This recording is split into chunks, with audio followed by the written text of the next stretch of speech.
ನೀವು ಇಷ್ಟಪಟ್ಟಂಥ ಹುಡುಗನೊಟ್ಟಿಗೆ ಮದುವೆ ಮಾಡ್ಕೊಳ್ಳೋದಕ್ಕೆ ಮನೇಲಿ ಒಪ್ತಾ ಇಲ್ಲ. ಜೊತೆಗೆ ನೀವು ಇಷ್ಟಪಟ್ಟಂಥ ಹುಡುಗ ನಿಮ್ಮನ್ನು ಪ್ರೀತಿಸ್ತಾ ಇಲ್ಲ. ಅಷ್ಟು ಅನ್ಯೋನ್ಯವಾಗಿದ್ದಂತಹ ನಮ್ಮ ಪ್ರೀತಿ ಇವತ್ತು ಬ್ರೇಕಪ್ ಆಗಿದೆ. ನಮ್ಮ ಸ್ತ್ರೀ ನನ್ನ ಫೋನ್ ನಂಬರೆಲ್ಲ ನಾನು ಇಷ್ಟಪಟ್ಟಂಥವರು ನನ್ನ ಫೋನ್ ನಂಬರ್ ಬ್ಲಾಕ್ ಮಾಡಿದ್ದಾರೆ, ವಾಟ್ಸಪ್ ಬ್ಲಾಕ್ ಮಾಡಿದ್ದಾರೆ, ಇನ್ಸ್ಟಾ ಬ್ಲಾಕ್ ಮಾಡಿದ್ದಾರೆ. ನಿಮ್ಮ ತಾಯಿ ಒಪ್ತಾ ಇಲ್ಲ, ತಂದೆ ಒಪ್ತಾ ಇಲ್ಲ. ಕೆಲವೊಂದು ಬಾರಿ ತುಂಬ ಈ ಒಂದು ಪ್ರೀತಿ ಪ್ರೇಮದಲ್ಲಿ ಅನ್ಯಾಯ ನಡೆದಿರ್ತದೆ. ನಾವು ಬಹಳ ನೋಡಿದ್ದೀವಿ. ಯಾಕಂದರೆ ಪ್ರೀತಿಸ್ತೀನಿ, ಗೌರವಿಸ್ತೀನಿ, ಅಥವಾ ನಿಂಗೊಂದು ಜೀವನ ಕೊಡ್ತೀನಿ, ವ್ಯವಸ್ಥೆ ಮಾಡ್ತೀನಿ ಅಂಥೇಳಿ ಅವ್ರದ್ದು ಎಲ್ಲವನ್ನ ತೆಗೆದುಕೊಂಡು ಅವ್ರಿಗೆ ಒಂದು ಮನ್ನಣೆ ಕೊಡದೆ ಅವ್ರ ಜೀವನನೇ ನಾಶ ಮಾಡಿಬಿಟ್ಟಿರ್ತಾರೆ. ಹೇಳ್ದೆ ಕೇಳದೆ ವಿವಾಹ ಮಾಡಿಕೊಂಡು ಸಂತಾನ ಆಗಿನೂ ಬಿಟ್ಟು ಹೋಗ್ಬಿಡ್ತಾರೆ. ನೀವು ಇಷ್ಟಪಟ್ಟಿದ್ದನ್ನು ನೀವು ಪಡ್ಕೋಬೇಕು. ನೀವು ಇಷ್ಟಪಟ್ಟವರು ನಿಮ್ಮಂತೆ ಆಗಬೇಕು. ನಿಮ್ಮ ಪ್ರಾಮಾಣಿಕ ಪ್ರೀತಿ ನಿಮಗೆ ಸಿಗಬೇಕು. ಮತ್ತು ನಿಮ್ಮ ಪ್ರೀತಿಗೆ ಗೌರವ ಸಿಕ್ಕಿ ನಿಮ್ಮ ಮನೆಯವರು ಒಪ್ಪಬೇಕು. ನಮಸ್ತೆ ವೀಕ್ಷಕರೇ, ನಾನು ನಿಮ್ಮ ಮೈಸೂರಿನ ಶ್ರೀನಿವಾಸನ್. ನೋಡಿ, ಇವತ್ತಿನ ದಿನ ನೀವು ಇಷ್ಟಪಟ್ಟವರನ್ನು ನೀವು ಪಡ್ಕೊಳ್ಳೋಕ್ಕಾಗ್ತಾ ಇಲ್ಲ, ಅಥವಾ ನೀವು ಇಷ್ಟಪಟ್ಟಿದ್ದನ್ನು ನೀವು ತಗೊಳಕ್ಕಾಗ್ತಾ ಇಲ್ಲ. ನಿಮ್ಮ ಒಂದು ಪವಿತ್ರವಾದ ಪ್ರೀತಿ ನಿಮಗೆ ಸಿಗ್ತಾ ಇಲ್ಲ. ನೀವು ಇಷ್ಟಪಟ್ಟಂಥ ಸ್ತ್ರೀಯೊಟ್ಟಿಗೆ ನೀವು ವಿವಾಹ ಮಾಡ್ಕೊಳ್ಳೋಕ್ಕಾಗ್ತಾ ಇಲ್ಲ. ಹೀಗೆ 108 ಸಮಸ್ಯೆಗಳು ಕಾಡ್ತಾ ಇದೆ ನಿಮಗೆ ವಿವಾಹ ಜೀವನಕ್ಕೆ ಸಂಬಂಧಪಟ್ಟ ಹಾಗೆ. ಸೊ ನಿಮ್ಮ ಪ್ರೀತಿಗೆ ನಿಮ್ಮ ಮನೆಯಲ್ಲಿ ಒಪ್ತಾ ಇಲ್ಲ, ನಿಮ್ಮ ತಾಯಿ ಒಪ್ತಾ ಇಲ್ಲ, ತಂದೆ ಒಪ್ತಾ ಇಲ್ಲ. ಸೊ ಈ ಥರದ ವ್ಯವಸ್ಥೆ ಇದು ಪುರುಷರ ಸಮಸ್ಯೆಗಳಾದರೆ, ಸ್ತ್ರೀಯರಲ್ಲೂ ಕೂಡ ಇದು ಸಾಮಾನ್ಯವಾಗಿಯೇ. ನೀವು ಇಷ್ಟಪಟ್ಟಂಥ ಹುಡುಗನೊಟ್ಟಿಗೆ ಮದುವೆ ಮಾಡ್ಕೊಳ್ಳೋದಕ್ಕೆ ಮನೇಲಿ ಒಪ್ತಾ ಇಲ್ಲ. ಜೊತೆಗೆ ನೀವು ಇಷ್ಟಪಟ್ಟಂಥ ಹುಡುಗ ನಿಮ್ಮನ್ನು ಪ್ರೀತಿಸ್ತಾ ಇಲ್ಲ. ಸೊ ನೀವು ಇಷ್ಟಪಟ್ಟಿರೋರು ನಿಮಗೆ ಸಿಗ್ತಾ ಇಲ್ಲ. ಈ ಥರದ್ದೆಲ್ಲ ಸಮಸ್ಯೆಗಳು.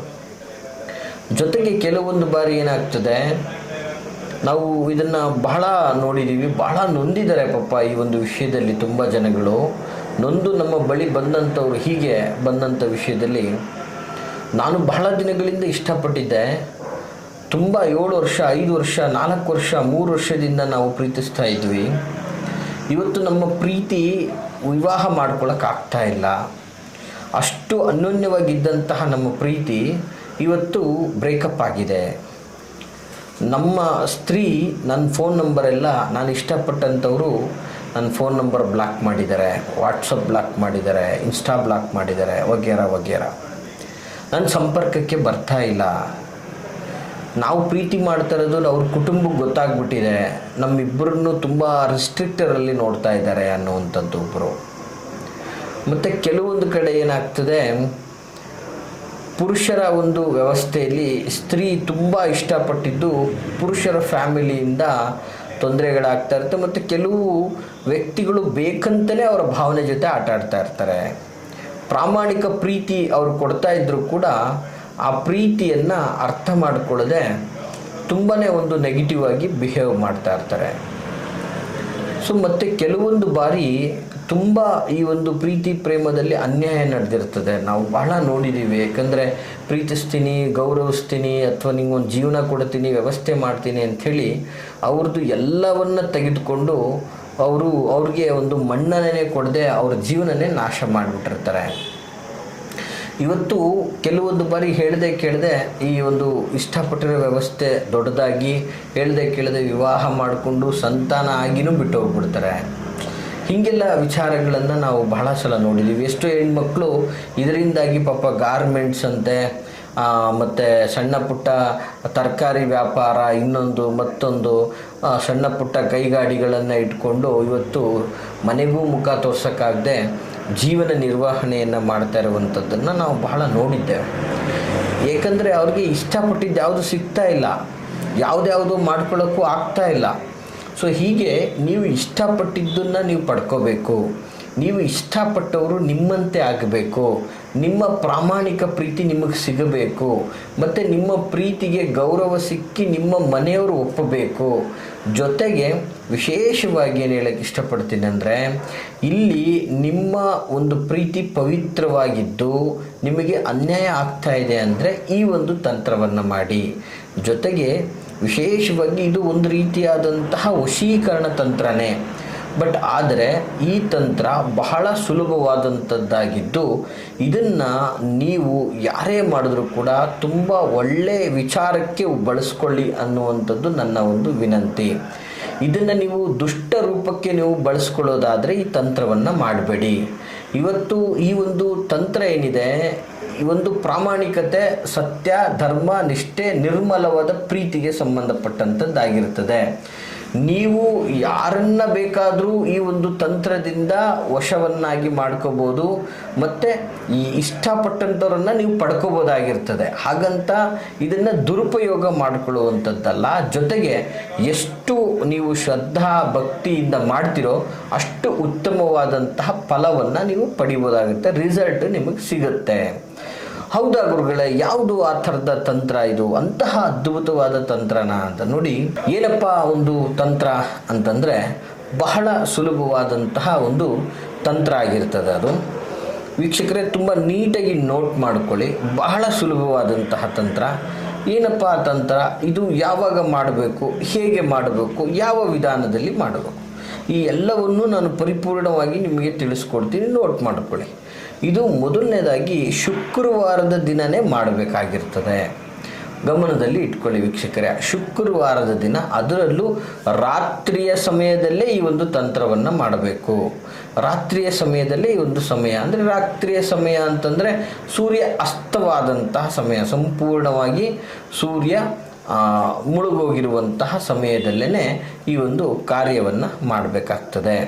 ಮೊದಲನೇದಾಗಿ ಏನು ಮಾಡಬೇಕು ಅಂತಂದರೆ, ಈ ಒಂದು ವಿಶೇಷವಾದಂತಹ ತಂತ್ರದಲ್ಲಿ 2 ವಿಶೇಷವಾದಂತಹ ಲವಂಗವನ್ನು ತೆಗೆದುಕೊಳ್ಬೇಕು.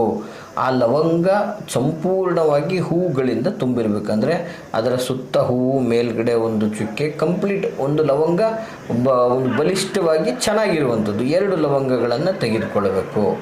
ತೆಗೆದುಕೊಂಡು ಈ ಒಂದು ಲವಂಗವನ್ನು ರಾತ್ರಿಯ ಸಮಯದಲ್ಲಿ ವಿಶೇಷವಾಗಿ ದಕ್ಷಿಣಾಭಿಮುಖಕ್ಕೆ ನಿಂತು ನಿಮ್ಮ ನಾಲಿಗೆಯ ಮೇಲೆ ಅಥವಾ ನಿಮ್ಮ ಬಾಯಲ್ಲಿ ಇದನ್ನು ಇಟ್ಕೋಬೇಕು. ವೀಕ್ಷಕರ, 2 ಲವಂಗವನ್ನು ನಿಮ್ಮ ಬಾಯಲ್ಲಿ ಇಟ್ಕೋಬೇಕು. ಬಾಯಲ್ಲಿ ಇಟ್ಕೊಂಡು ಈ 2 ಲವಂಗ ಸಣ್ಣದಾಗಿರುತ್ತೆ, ಯಾವುದಾದ್ರೂ ಬಾಯಿಯ ಯಾವುದಾದ್ರೂ ಮೂಲದಲ್ಲಿ ನುಂಗಬಾರ್ದು, ಯಾವುದೇ ಕಾರಣಕ್ಕೂ ನುಂಗಬಾರ್ದು. ಅಥವಾ ಮಾತಿನ ಬರದಲ್ಲಿ ಅಥವಾ ಜ್ಞಾನದ ವ್ಯವಸ್ಥೆಯಲ್ಲಿ ನುಂಗಿದ್ರೆ ಎಲ್ಲ ವಿಫಲ ಆಗಿ ಹೋಗ್ಬಿಡ್ತದೆ. ಇದನ್ನು ನಿಮ್ಮ ಒಂದು ಬಾಯಿಯ ಒಂದು ದವಡೆ ಅಥವಾ ಇನ್ನೊಂದು ಮತ್ತೊಂದು ಕಡೆ 2 ಲವಂಗಗಳನ್ನು ಇಟ್ಕೋಬೇಕು. ಈ ಲವಂಗಗಳನ್ನು ಇಟ್ಕೊಂಡು 27 ಬಾರಿ, ವಿಶೇಷವಾಗಿ 27 ಬಾರಿ ಈ ಒಂದು ಮಂತ್ರವನ್ನು ನೀವು ಪಠನೆ ಮಾಡಬೇಕು ವೀಕ್ಷಕರೇ.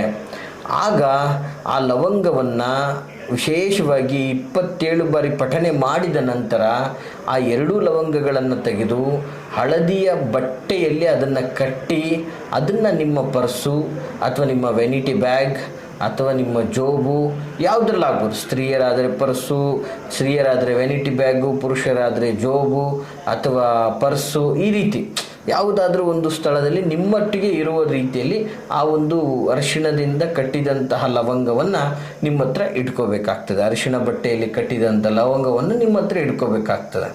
ಹಾಗಾದರೆ 27 ಬಾರಿ ಬಾಯಲ್ಲಿ ಇಟ್ಕೊಂಡು ಪಠಿಸುವಂತಹ ಮಂತ್ರ ಯಾವುದಪ್ಪ, ಯಾವುದು ಈ ಮಂತ್ರ ಸ್ವರೂಪ ಅಂತಕ್ಕಂಥದ್ದು ದಯವಿಟ್ಟು ನೋಟ್ ಮಾಡ್ಕೊಳ್ಳಿ. ಬಹಳ ಸುಲಭವಾದಂಥದ್ದು, ಬಾಯಲ್ಲಿ ಇಟ್ಕೊಂಡೇ ಪಠಿಸುವಂತಹ ಒಂದು ಸೂಕ್ಷ್ಮವಾದಂತಹ ಒಂದು ಬೀಜಾಕ್ಷರ ಮಂತ್ರ ಸ್ವರೂಪ. ಮಂತ್ರ ಸ್ವರೂಪ ಹೀಗಿದೆ, ಹೇಳ್ತೀನಿ, ಬರ್ಕೊಳ್ಳಿ, ನೋಟ್ ಮಾಡ್ಕೊಳ್ಳಿ.